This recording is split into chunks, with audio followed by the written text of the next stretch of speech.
أعوذ بالله من الشيطان اللعين الرجيم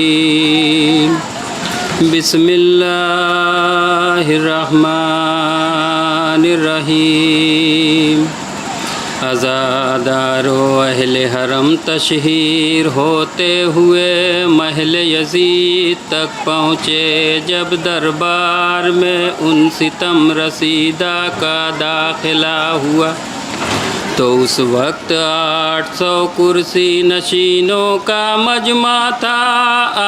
دختران فاطمہ کو شرم سے عجب حال تھا، سر جھکائے یزید کے سامنے کھڑی تھی۔ ہر بی بی کے ہاتھ رسی سے بندھے تھے۔ یزید پلید اس وقت شراب پی رہا تھا اور ایک تشت میں سر امام مظلوم تخت کے نیچے رکھا ہوا تھا۔ پینے سے جو شراب پیالے میں بچتی تھی اس کو سر پاک پر ڈال دیتا تھا۔ ایک صحابی رسول کو جو حاضر دربار تھے ذاتاب ضبط نہ رہی اور فرمانے لگے، اے یزید یہ کیا بے ادبی کر رہا ہے؟ تو حسین کا مرتبہ نہیں جانتا۔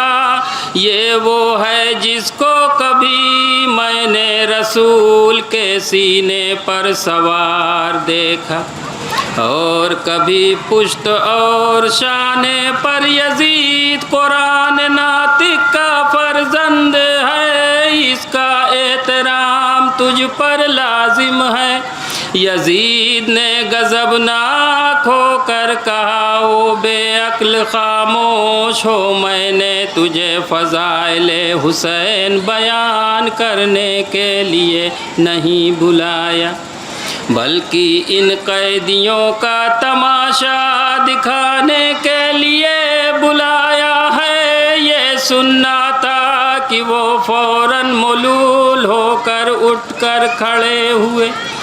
اس کے بعد شمر نے ایک ایک بی بی کا تعارف کرانا شروع کیا۔ جب جناب زینب کا نام آیا تو یزید نے کہا کہ زینب کے سامنے سے سب کو ہٹا دو، میں ان سے کچھ کلام کرنا چاہتا ہوں۔ شمر تازیانہ لے کر بڑھا اور جو بیویاں تھیں ان کو ہٹانا شروع کر دیا، اور تو سب اسی کے خوف سے ہٹ گئی مگر ایک زن حبشہ یعنی فضہ کسی طرح نہ ہٹی۔ شمر نے چاہا فضہ کو تازیانہ مار کر ہٹائے۔ اس وقت یزید کی پس پشت کچھ حبشی غلام برہنہ تلواریں لیے اس کی مخالفت کے واسطے کھڑے تھے۔ فضہ نے ان کی طرف رک کر کے کہا، اے میری قوم کے جوانوں، اے میری قوم کے بہادروں، تمہاری عزت کہاں گئی کہ تمہاری قوم کی ایک عورت کو شمر تازیانے سے اذیت دینا چاہتا ہے اور تم کھڑے دیکھ رہے ہو۔